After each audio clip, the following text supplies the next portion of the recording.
My name's Sophie Till and I'm co-founder of the Till Project. In this short video, we'll be looking at the solution to the experience of weak fingers for string players in the left hand. Many of us have had the experience of weak fingers, particularly that third and fourth finger.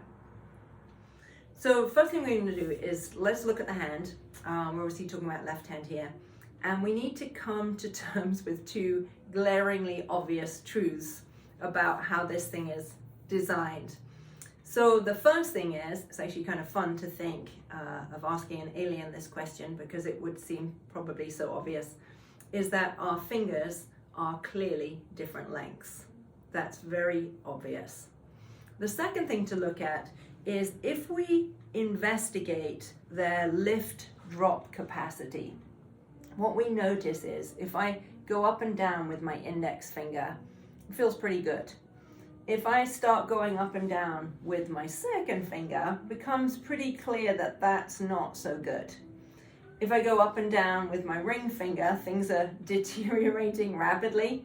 And if I go up and down with the little finger, he's not so bad at that, but he is, of course, extremely short. So what this tells us is that the design of the hand, the engineering in this unit, just this part of it, is by design unequal. And therefore, if we insist on employing it in that way, the experience is going to match the design and we're going to feel inequality and these fingers are going to feel weak. We also experience that the feeling of short and long fingers, particularly in this finger, when we start stretching and pressing and finding other ways to try and compensate for that.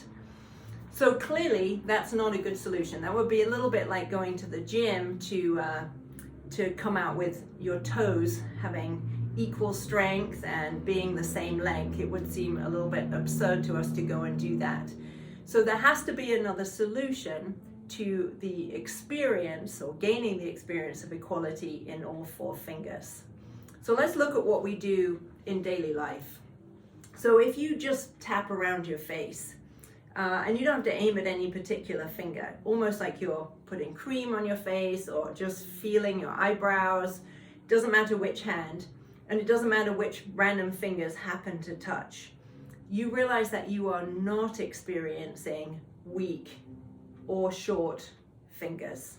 They really all feel totally fine. So clearly the recipe that we're using when we do this is the one that we want when we're playing. So what are we actually doing?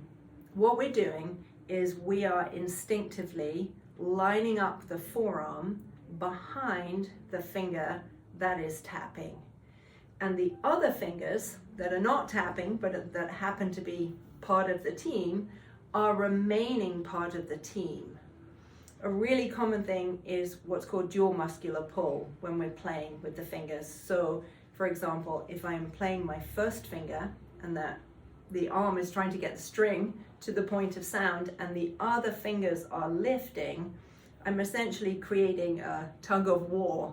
I've got one finger going that way and three fingers going the other way, and that creates a lot of tension. It does get the string to go down. That tension will exert pressure on the end of the finger. So the task will be done, but the experience radiates tension right through the arms, and then these fingers are clearly not in a great place for playing thereafter. So if I'm tapping around on my face, that forearm is clearly lending its support to each finger. And therefore the fingers can just remain within their normal finger capacity. And the brilliance of our arms is that the sensitivity on the ends of our fingers actually tells the forearm how much support to lend based on what we're feeling. So a really great way to sense this is, and if you may want to do this with the other hand, let's do it with the right hand, just as there's less in it.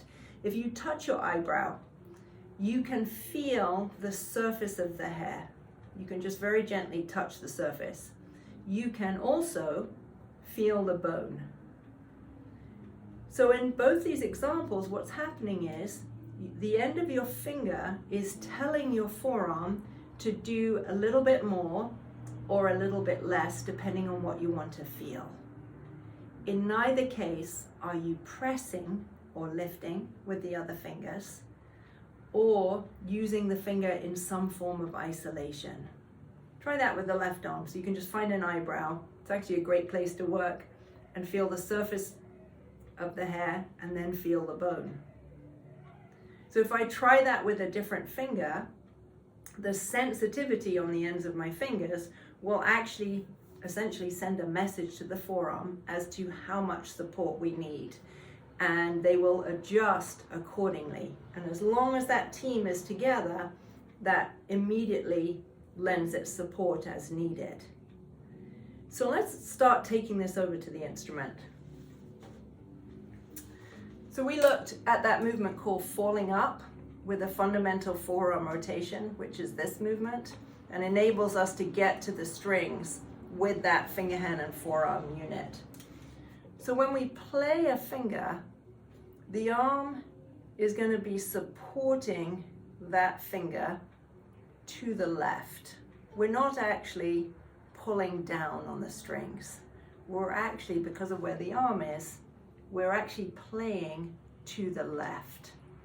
And that finger, hand, and forearm unit are connected towards the end of the finger so that the string can go down easily. That's very different from me trying to push the finger down with the end of the finger and using dual muscular pull to exert pressure, or using the wrist, which will also exert pressure in the other direction, or being collapsed this way, which pulls the finger out of alignment. Here it is again. So I'm going to my second finger. Notice that I've got this hand coming up to support the instrument so I don't have to grip with my head. So I'm gonna fall up, use that fundamental turn, and I'm gonna come from this side with that whole finger, hand, and forearm unit, and there's that support. All of that forearm is focused and tipped in and lending its support to the end of the second finger, which is actually extremely gentle on the strings. So now if I do that with my third finger, we can see the same thing. There's no reason for that third finger to feel weak or to feel like he has to stretch or that it's far away. It doesn't have an experience of being far away if the team is with it. So my first position, third finger would look like this. And here's the famous fourth finger. There's that falling up and fundamental rotation. Here's the fourth finger with all the support that it needs. There's the vibrato, rather than the arm being jammed behind these fingers and this finger stretching. At that point, we're back to employing the inequality of the design of this part, the hand itself, where this finger is working in isolation, and it is actually not only short, but it's also weak. Same with this finger. If this finger is being used in isolation, it is by design weak, and we will feel that. But if the forearm can lend its support, it's totally fine. Little finger's fine, first finger's fine, second finger's fine. The brilliant system of sensitivity on the end of the pad and the connection to the forearm will mean the forearm will lend whatever we need to get to the string. We have many more videos available on our website at www.tillproject.com, addressing all kinds of different topics. Also, feel free to get in touch with us through the website. Questions are always welcome. And also, we have various events that are listed on the website. Thanks for watching.